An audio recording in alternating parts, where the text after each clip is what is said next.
Today we're here with Vicki Lind, who is a career counselor in Astoria, Oregon. I'm Katherine Ellison. I'm a journalist and author of several books, including the family memoir, Buzz, A Year of Paying Attention. Vicki, it's great to meet you. I want to hear all about what you're doing and journey with your own ADHD, right? When were you diagnosed? Okay. Like several people I heard about, I started reading about how the women were missed, adult women who were daydreamers were missed. And I thought that I had it. And I asked for a complete evaluation when I was about 45. And my therapist referred me to somebody who did a lot of testing. And she didn't know how to assess for ADHD. She did IQ tests, she did eye-hand coordination tests, and she came back that I needed therapy. I've already had many years of therapy. And so then a few more years went by and I became more clear about that. And then I went to somebody who was an expert when I was in my late 40s for an official diagnosis. Oh, cool. So what made you think that was what you had? I just want to say again, I just really adored Cynthia's with inattentive ADHD because I had all of those kind of symptoms. When I was 16, when I drove my father's Jeep over an embankment, and he told my mother, I just knew we were going to support Vicki financially her whole life because she wasn't going to be able to hold a job because I would lose things. And in fact, later when I had a job, and he says, oh, well, I don't understand. Don't you lose your pencils? And it was a good administrative job. And I said, I have 3 secretaries, Dad. And so they're patient with me about finding my lost pencils. There were a lot of signs. In fact, when I was late, when I went to the lady who tested me because I got confused, and then she wrote down in the notes that I came in, I looked disheveled, I didn't write on my check on the right line, I missed signing a certain thing. And so details were very hard for me. I'd been fired a few times for not attending to details. Oh my gosh. When you were a student, what kind of student were you in K through 12? I worked very hard and I was a B student. And like when I went to college, I went to a college that was very experiential oriented, where you could choose what projects made sense for you. And then when I got my master's, it was a master's in counseling, which is very hands-on. And I would say I did have in college one case when I got a D where I kept reading, but I couldn't get myself to start writing the essay part. But mostly I chose education that was pretty compatible with me. So you worked hard to be a B student, but do you think that there were signs that your teachers could have seen? No, I don't think so. Their job is, am I doing adequately or better than adequately, not what it took for me to do that. So I don't think they would have. Or what you could have done. Like obviously your potential was higher than B. Yeah, Right? that's correct. Yeah, that is correct. If I didn't lose homework and get confused about assignments, etc. Or get bored, maybe. Did you find that you were bored by Yeah, I was thinking about that right now. And when I was listening to somebody else, or actually in Cynthia's book, it's I need stimulation to be excited, but I've got too much going on, then I get overwhelmed. If I don't have enough going on, I just finished moving and doing a webinar. I also coach people with ADHD. And so now I'm in a place where it's not stimulating enough for me and I get bored. I get bored totally get that. easily. Yeah. A career counselor for how many years before you decided to focus on ADHD in your client? Like most people, I've had 3 different careers. My third one was a career counselor. And then one of my specialties was ADHD because of the people who lose their job because of ADHD and have approach avoidance to doing the tasks of getting a new one. So it became a subspecialty for me. And what I do is I have a group of 4 people that we call the hub. And the whole thing is, what is the next most important thing to do that's not too much? And what support do you need to do that thing? And so we just keep going task by task, support by support, until people get their projects done. How cool. So it sounds like you can bring a lot of the compassion from your own Right. towards that work, huh? And one of the things I like about that group is I reveal that I have it. And so if I make a mistake with scheduling or get off on my time estimate, I don't have to hide. I find with some of my other clients, I lie and then I feel bad about lying. So let's say I miss an appointment, although the technology helps a lot. And then I say, oh, I'll just start to want to say a medical situation came up. I just don't want them to think, that I'm flaky. And then that's not the best for my self-concept. Yeah, it does. It is hard, like to actually say it's my ADHD or right. Mhm. Yeah, I find that I don't want to use that excuse, Um, but sometimes I'll say I get distracted. I tend to get more distracted. But anyway, are you still, do you think that your long years of not being diagnosed correctly left you with some baggage emotionally? Yes, I would say a large percentage of people have comorbidity with something else, and I have depression and I can get anxiety also. So I'm always trying to balance all of them. Do you feel like that it was a chicken and egg thing? Do you think the ADHD came first and the depression and anxiety were caused by that? Or were they all kind of concomitant? I would say low self-concept, which I always have to work all the time with meditations, with saying yes to how I am, to doing the best I can with what I'm working with, which now is also influenced by aging, which has some cognitive losses anyhow. So I'm a big tools person. So I'm always teaching tools, using tools to compensate it for. But think I lost your question. What was your question? No, I got lost in Okay. your answer. What are some of the strategies that you found most helpful with your clients with ADHD? Mhm. Okay. So it's just this ball of where to start. When people start to telling me their relationship's bad because they're late for work because they might be fired because, and so I tend to just do this gesture for myself and other people too. I'm saying, what's going to make the most difference if you complete this? And it's been just weighing on you. And so then once you've got what I do with myself and other people, if I've decided on a task, so I'm going to call my insurance and debug what's the matter. And I'm going to try it up to twice. And if I'm frustrated, I'm going to change the task or I'm going to change my support system. So I've gotten very good about asking for support. And I'm always surprised about, I do a lot of trades. I do trades. First we work on your thing, then we work on my thing. And it turned out this was very fun. I have a sister who was micromanaging her adult daughter, and her daughter went into therapy and says, "No, mom, I take care of my stuff. You have to find a new project." So my daughter says, "And Vicki can be your project." And so I work on my tasks. And then if I've gotten flummoxed by it, like applying for a medical supplement reimbursement or something like that, I put it on the list for when I have a higher level of support so I don't accumulate failure experiences. And that's what I do with my clients. If they say, we end each session with saying, what is your commitment to action? And what support do you need for that? And they either choose, and this is what I do myself, they say, if I write it on my calendar and I'm very specific, I think I can do it. If Mhm. they've tried it before and they haven't, I say, you got one more shot. If And they then what? don't think they can do it, we move on to bookending. Do you know what bookending is? No, tell me. Yeah, I can't remember where I got that from. So Uh, somebody says, I'm going to work on my taxes for a half an hour. And I said, you said that last week. Let's bookend it. What time are you going to start? You email me when you're going to start. And then you email me when I'm finished. Otherwise, I'll be checking in with you because that little bit of wind at your back, accountability. Let's say that doesn't work either. Then we do co-working sessions so that you see the person on the screen and in real time, you're doing the task that you were avoiding. And I so I do that. I do that for myself too.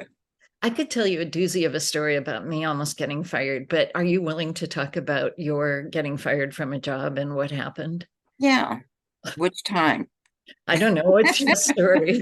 Yeah, actually, I was working on a crisis line where you had to take detailed notes of when you were talking to somebody, and you couldn't get up and walk around, and you had to read the notes about the person, type what you were doing, and between calls, you couldn't walk around, and you had to clock in and out for your time. And so, what I would I would get up from my desk, I'd have trouble.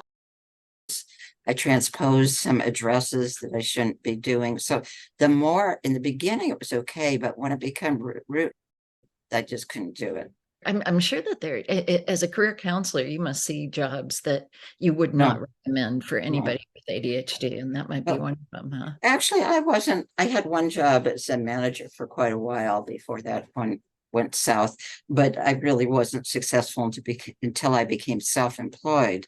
And then when I was self-employed as a career counselor, one of the reasons I'm working when I'm older now is that I've always had an assistant. So it's like when Cynthia was talking about getting one. So whereas other people would have handled their administrative detail on their own at my level, I always had somebody there as my right hand when it was more detailed or getting back to people. So that was probably my biggest strategy, is finding people who were detail oriented but not too frustrated with me and had a good sense of. Yeah, I remember I had an assistant when I was a foreign correspondent, and I would always write her notes, hurried notes on little tiny pieces of paper. And one time she just came in with all the little pieces of paper, and she said, "I can't stand the pieces of paper." So high tolerance is an important thing in it, for sure. Right. Yeah. And Right. do you have other strategies? Because still, being your own boss, that comes with a lot of Mhm. responsibility. What's helpful to you? And I was just laughing how Cynthia said that there was everybody with ADHD has a keys story. So I was thinking about my keys stories. So keys, glasses, and phones. What my weakest ADHD area is my relationship to objects. It's really very iffy. So it's like an example with keys. About 10 years ago, they came out with something that if you put a device on your keys and you clap, that the keys would make a beep so that you could find them. It was a failure as a thing because anytime somebody clapped in a movie, all these keys. But anyhow, I got 5 sets of those for that Christmas because everybody knew. Like oh, funny. now Yeah. what I do is with glasses and keys, I can't do it with my phone. I keep 4 sets around. When I get down to 2, I reorder. So I always extra. Enough. Oh, yeah. So Yeah, I've got reading glasses all over the house. Also, that little gizmo, and I forget what it's called, a tile. Have you? yeah, you can only call your keys from your phone. So if you've lost your phone and your keys together, Exactly. You have to connect it to other gizmos, like maybe your laptop, right. that stay in one place. You found other strategies that, I mean, what helps you most in managing your ADHD? Do you take medication? No, I didn't. I'm sorry that we didn't experiment further with medication. There's 2 reasons that I didn't. First, I couldn't sleep when it was Ritalin initially, but I wish we'd tried more different things in different ways initially, because I think it has had somebody on one of the podcasts says they didn't qualify for a diagnosis, or a diagnosis says in 2 of the 3 areas you have had pretty negative functional consequences over time. And I'm very messy the way I do things. I clean up, but I drop things, etc. And it's hard for people. Like I have a friend who won't go on vacations with me, and it might be related to me being single, because people get anxious if I feel like I'm not in control. Finding people who just think I'm endearing the way I do things and that I'm making an effort to be sensitive to their needs makes a big difference. And you have found Mhm. those people. You've managed to find that. Yeah, and I've had some losses that have been disappointing also. Yeah. Uh, And so the material objects are the hardest challenge for you, but what about procrastination? It sounds like that might. I have made really good progress on procrastination. So I'm much better in the morning, but I have all of these backup support systems if I'm not doing it. So I know I'm a good human resource manager in the sense of I know which things my sister is good at. I know which things my best friend is good at. And I know when I still once a week, even though I'm half retired, pay somebody for when I'm stuck on something that should be a priority. And I'm definitely a recovering procrastinator most of the time. I have this friend she has pretty bad anxiety and she lives in New Mexico. So she writes to me all the things she's afraid of, which I'm not judgmental about. And I send her my list of top priorities and then when I've done them.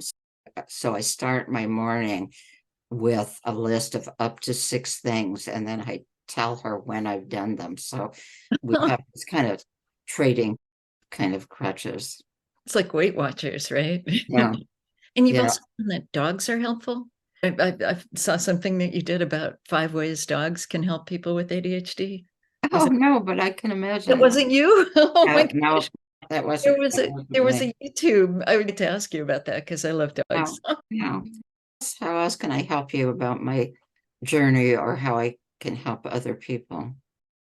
When you have people in counsel, you're counseling people about careers, do you steer people with ADHD to any particular jobs? It's like other people on careers, but more so. People with ADHD do fine if they have a respectful boss who's noticing the positives more than the negatives. And that's hard to tell when you're applying for a job, that they've got some autonomy on this right balance of structure plus some autonomy in how they do things. And I don't think they know a lot. Some people can do surprisingly detailed kinds of things, and I don't understand how they can do that, because that's a no for me. Maybe interest is the qualifier. Interest is much more Yeah. important than it would be in other things. The interest in your boss. I once heard somebody on an ADHD podcast says, it's easy. The treatment just has 2 parts, the right spouse and the right job and the right Right. boss, and you're fine, because somebody who sees the positive and the creativity and lets go some of the other things. Yeah, I think that really is important. When you talk about tools and strategies, they're all the tools that other people use for organization. If I didn't have my Google Calendar and if I didn't look at it all throughout the day, I would no longer be working part-time. So back when there were daytimers, one time I opened my office door to see who was my next client, and there were 3 people sitting there for the same hour. One I'd written crooked in my book that was supposed to be at 2 o'clock instead of 3 o'clock. One I'd forgotten to write down on the phone, and the other one was in the right spot. Now that I have Google Calendar and I stay really glued to Google Calendar and I set the reminders. So a lot of times they're traditional tools. Yeah. And it's figure out which ones you can move into habit. Like I'm working with somebody now who, if he can get the list of making a list in the morning that's not too long, just that one habit will make a difference. For sure. Do you find with your clients with ADHD that you are both a career counselor and you act as a therapist because of all the turmoil and self-concept, as you say, that they're bringing? I divide that. I'm not a licensed therapist. I took my degree is in that, but I haven't kept my license up. I'm a big fan of coaching for most people with ADHD being stronger than counseling, because so let's say you figure out shame came from your childhood and you learn some tools of positive self-talk. You forget them when you have ADHD when something goes bad. And so what I do is I very much more 45 minutes at the beginning of the week. And the things that are most important, I watch people put it on their calendar, and it's a date with themselves. And I do that with myself. Plan for, actually, Cynthia told me not to plan for this, but if I would have, I did, because I read this book and watched a few. So I'd actually put a date with myself on the calendar. Then if you don't do it, bane of the ADHD person, oh, I never do what I say. Then the next habit is, if you have legit excuse, the dog was really sick and it was true and I couldn't do it. Or I had approach avoidance, right? I don't know why I didn't do it. I should have done it. I didn't do it. So then, like I said before, one more chance to recalendar it before you figure out that's not what's working for you. I use the term operating instructions. So I have a little book about, which I'd be glad to send to you, about what are ways that I operate that work better for me, even if they're not like other people. Huh. So what would be some advice from that book that you could leave us with? Number one is, when you make a mistake, what do I say to myself? And what can I say that's more useful? So that I used to say, damn it, you did it again. Then I decided no swearing was allowed. So now I just say, that self-talk was not very helpful. What can be more helpful? So it's not like it's true or not true. Oh, you did it again, or you're always doing it. I don't want to get into an argument about how often I do it and how entrenched it is. I want to say that self-talk was not helpful. So my operating instructions is, if I catch myself giving myself grief, if I make a mistake, then just notice that was not helpful self-talk. Is there a better thing you can say to yourself, say when you make a mistake at work or something? I'll try harder. Yeah. No, try harder doesn't not good either. Yeah. This is one that my friend taught me. That would be called a mistake. That's exactly. It's not more, it's not less, it's not a character flaw. It's almost a Buddhist kind of a thing. That is a mistake. I am noticing the mistake. Right? That's right. Cool. Now, when people tell us, oh, I lose my keys too, or I forget appointments too, that's aggravating, because I do it more. That I have a biological frontal brain executive function that does it more often, but it certainly doesn't mean a lot of other things other than that was a mistake. Right. It's so important to have compassion for yourself, isn't it? Because when you don't, just adding problems onto problems. Vicki, as a final question, I didn't ask you this clearly enough, but how did you really had to fight for your diagnosis. How did it change your life to know that you had ADHD? Yeah, I don't think I blame myself that famous first book, Are You Stupid, Lazy, or what was the other part of it? Stupid, Lazy, or they would know. One of those things.